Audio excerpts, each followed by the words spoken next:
তামাকের কারণে প্রতি বছর আর্থিক ক্ষতি হচ্ছে প্রায় 11,000 কোটি টাকা। শুল্ক না বাড়ানো আর বিশ্ব স্বাস্থ্য সংস্থার নীতি না মানায় এই ক্ষতির পরিমাণ বাড়ছে বলে মনে করেন বিশেষজ্ঞরা। তামাকের ক্ষতি, বাধা আর প্রতিকার নিয়ে রিয়াদ হাসানের ধারাবাহিক প্রতিবেদনের আজ দেখুন তৃতীয় পর্ব। বিশ্ব স্বাস্থ্য সংস্থার জরিপে বলা হয়েছে, তামাকের কারণে প্রতি বছর এদেশে 57,000 মানুষই শুধু মারা যাচ্ছে না, রাষ্ট্রের ক্ষতিও বাড়ছে বিপুল পরিমাণে। অথচ এ ক্ষতি পুষিয়ে নিতে বাজেটে শুল্ক বৃদ্ধি বা অন্য প্রতিরোধমূলক ব্যবস্থা তেমন নেওয়া হচ্ছে না। এর কারণ অনেকটা রহস্যজনক বলেও মন্তব্য করলেন প্রশাসনের কর্মকর্তারা। 6,000 কোটি টাকা ট্যাক্স আদায় করেছে এই খাত থেকে সরকার। মিডিয়াও এই কথাটা খুব ভালোভাবে প্রচার করেন। ট্যাক্স আদায় হচ্ছে, ট্যাক্স তো অন্য খাত থেকেও আদায় হচ্ছে। এখন আপনি মদ বিক্রি করে আরো বেশি ট্যাক্স পেতে পারেন, আপনি গাঁজা চালু করে দেন, গাঁজা বিক্রি করে আরো বেশি ট্যাক্স আদায় করতে পারেন, আপনি হেরোইন বিক্রি করেন, করে ট্যাক্স আদায় করতে পারেন।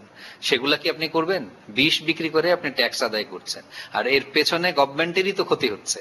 11,000 কোটি টাকা আমরা বলছি যে শুধুমাত্র প্রধান যে রোগগুলো আছে তার সরকারি হাসপাতালের চিকিৎসার হিসাব। আমার আপনার পকেট থেকে এই কারণে যে টাকা যাচ্ছে, এই হিসাবটা কে করছে?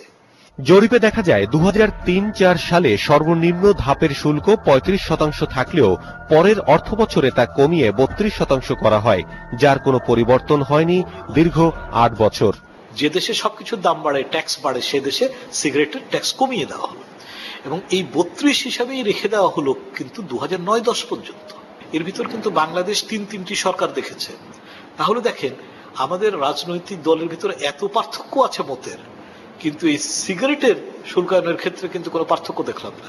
2003 সালে তামাক নিয়ন্ত্রণ বিষয়ে ফ্রেমওয়ার্ক কনভেনশন বা এফসিটিসিতে স্বাক্ষর করে সরকার।